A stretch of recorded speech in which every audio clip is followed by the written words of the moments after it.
السلام علیکم ناظرین، بسم اللہ الرحمن الرحیم۔ دین کے خاطر سختیوں کا برداشت کرنا اور تکالیف و مشقت کا جھیلنا۔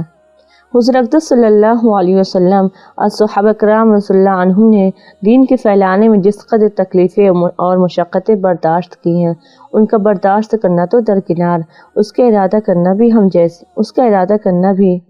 ہم جیسے نالائقوں سے دشوار ہے۔ تاریخ کی کتابیں ان واقعات سے بھری ہوئی ہیں، مگر ان پر عمل کرنا تو علیحدہ رہا، ہم ان کو معلوم کرنے کی بھی تکلیف نہیں کرتے۔ اس باب میں چند قصوں کو نمونے کے طور پر ذکر کرنا ہے۔ ان میں سب سے پہلے خود حضور اکرم صلی اللہ علیہ وسلم کے ایک قصہ سے ابتدا کرتا ہوں کہ حضور اقدس صلی اللہ علیہ وسلم کا ذریعہ برکت کا ذریعہ ہے۔ حضور اکرم صلی اللہ علیہ وسلم کے طائف کے سفر کا قصہ۔ نبوت مل جانے کے بعد 9 برس تک نبی اکرم صلی اللہ علیہ وسلم مکہ مکرمہ میں تبلیغ فرماتے رہے اور قوم کی ہدایت اور اصلاح کی کوشش فرماتے رہے، لیکن تھوڑی سی جماعت کے سوا جو مسلمان ہو گئی تھی اور تھوڑے سے ایسے لوگوں کے علاوہ جو باوجود مسلمان نہ ہونے کے آپ کی مدد کرتے تھے۔ اکثر کفار مکہ آپ کو اور آپ کے صحابہ رضی اللہ عنہم کو ہر طرح کی تکلیفیں پہنچاتے تھے، مذاق اڑاتے تھے اور جو ہو سکتا تھا اس سے درگزر نہ کرتے تھے۔ حضور اقدس صلی اللہ علیہ وسلم کے چچا ابو طالب بھی انہی نیک دل لوگوں میں تھے جو باوجود مسلمان نہ ہونے کے حضور اقدس صلی اللہ علیہ وسلم کی ہر قسم کی مدد فرماتے تھے۔ 10ویں سال میں جب ابو طالب کا بھی انتقال ہو گیا تو کافروں کو اور بھی ہر طرح کھلے مہار اسلام سے روکنے کا اور مسلمانوں کو تکلیف پہنچانے کا موقع ملا۔ حضور اقدس صلی اللہ علیہ وسلم اس خیال سے طائف تشریف لے گئے کہ وہاں قبیلہ ثقیف کی بڑی جماعت ہے، اگر وہ قبیلہ مسلمان ہو جائے تو مسلمانوں کو ان تکلیفوں سے نجات ملے اور دین کے پھیلنے کی بنیاد پڑ جائے۔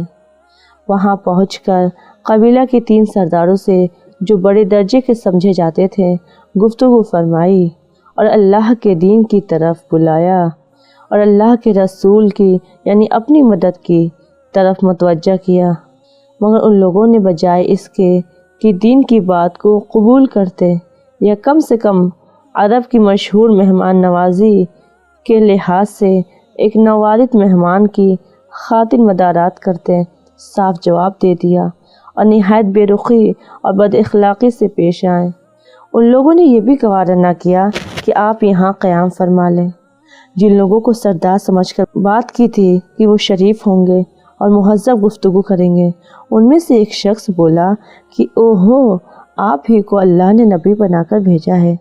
دوسرا بولا کہ اللہ کو تمہارے سوا کوئی اور ملتا ہی نہیں تھا جس کو رسول بنا کر بھیجتے۔ تیسرے نے کہا، میں تجھ سے بات کرنا نہیں چاہتا، اس لیے کہ اگر تو واقعی نبی ہے جیسا کہ دعویٰ ہے تو تیری بات سے انکار کر دینا مصیبت سے خالی نہیں، اور اگر جھوٹ ہے تو میں ایسے شخص سے بات کرنا نہیں چاہتا۔ اس کے بعد ان لوگوں سے نا امید ہو کر حضور اکرم صلی اللہ علیہ وسلم نے اور لوگوں سے بات کرنے کا ارادہ فرمایا کہ آپ تو ہمت و استقلال کے پہاڑ تھے، مگر کسی نے بھی قبول نہیں کیا، بلکہ بجائے قبول کرنے کے حضور اقدس صلی اللہ علیہ وسلم سے کہا کہ ہمارے شہر سے فوراً نکل جاؤ اور جہاں تمہاری چاہت کی جگہ ہو وہاں چلے جاؤ۔ حضور اکرم صلی اللہ علیہ وسلم جب ان سے بالکل مایوس ہو کر واپس ہونے لگے تو ان لوگوں نے شہر کے لڑکوں کو پیچھے لگا دیا کہ آپ کا مذاق اڑائیں، تالیاں پیٹیں، پتھریں ماریں، حتیٰ کہ آپ صلی اللہ علیہ وسلم کے دونوں جوتے خون کے جاری ہونے سے رنگین ہو گئے۔ حضور اقدس صلی اللہ علیہ وسلم اسی حالت میں واپس ہوئے۔ جب راستہ میں ان شریروں سے اطمینان ہوا تو حضور اقدس صلی اللہ علیہ وسلم نے یہ دعا مانگی، اے اللہ، تجھی سے شکایت کرتا ہوں میں اپنی کمزوری اور بے کسی کی اور لوگوں میں ذلت و رسوائی کی۔ اے ارحم الراحمین، تو ہی ضعفاء کا رب ہے اور تو ہی میرا پروردگار ہے۔ تو مجھے کس کی حوالہ کرتا ہے؟ کسی اجنبی بیگانہ کے جو مجھے دیکھ کر تر شروع ہوتا ہے اور منہ چڑھاتا ہے، یا کہ کسی دشمن کے جس کو تو نے مجھ پر قابو دے دیا؟ اے اللہ، اگر تو مجھ سے ناراض نہیں ہے تو مجھے کسی کی بھی پرواہ نہیں ہے، تیری حفاظت مجھے کافی ہے۔ میں تیرے چہرے کے اس نور کے طوفیل جس سے تمام اندھیریاں روشن ہو گئیں اور جس سے دنیا اور آخرت کے سارے کام درست ہو جاتے ہیں، اس بات سے پناہ مانگتا ہوں کہ مجھ پر تیرا غصہ ہو یا تو مجھ سے ناراض ہو۔ تیری ناراضگی کا اس وقت تک دور کرنا ضروری ہے جب تک تو راضی نہ ہو۔ نہ تیرے سے کوئی طاقت ہے نہ قوت۔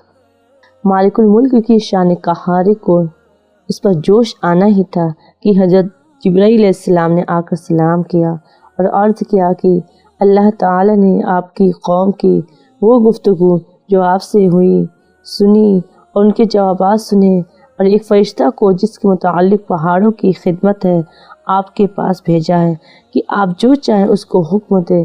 اس کے بعد اس فرشتے نے سلام کیا اور عرض کیا کہ جو ارشاد ہو میں اس کی تعمیل کروں۔ اگر ارشاد ہو دونوں جانب کے پہاڑوں کو ملا دوں جس سے یہ سب درمیان میں کچل جائے، یا اور جو سزا آپ تجویز فرمائیں۔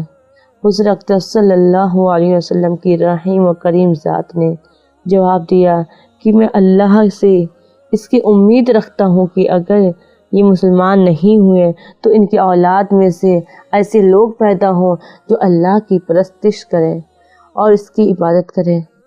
یہ ہے اخلاق اس کریم ذات کے جس کے ہم لوگ نام لیوا ہیں کہ ہم ذرا سی تکلیف سے، کسی کی معمولی سی گالی دے دینے سے ایسے بھڑک جاتے ہیں کہ پھر عمر بھر اس کا بدلہ نہیں اترتا، ظلم پر ظلم اس پر کرتے رہتے ہیں اور دعویٰ کرتے ہیں اپنے محمدی ہونے کا، نبی کے پیرو بننے کا۔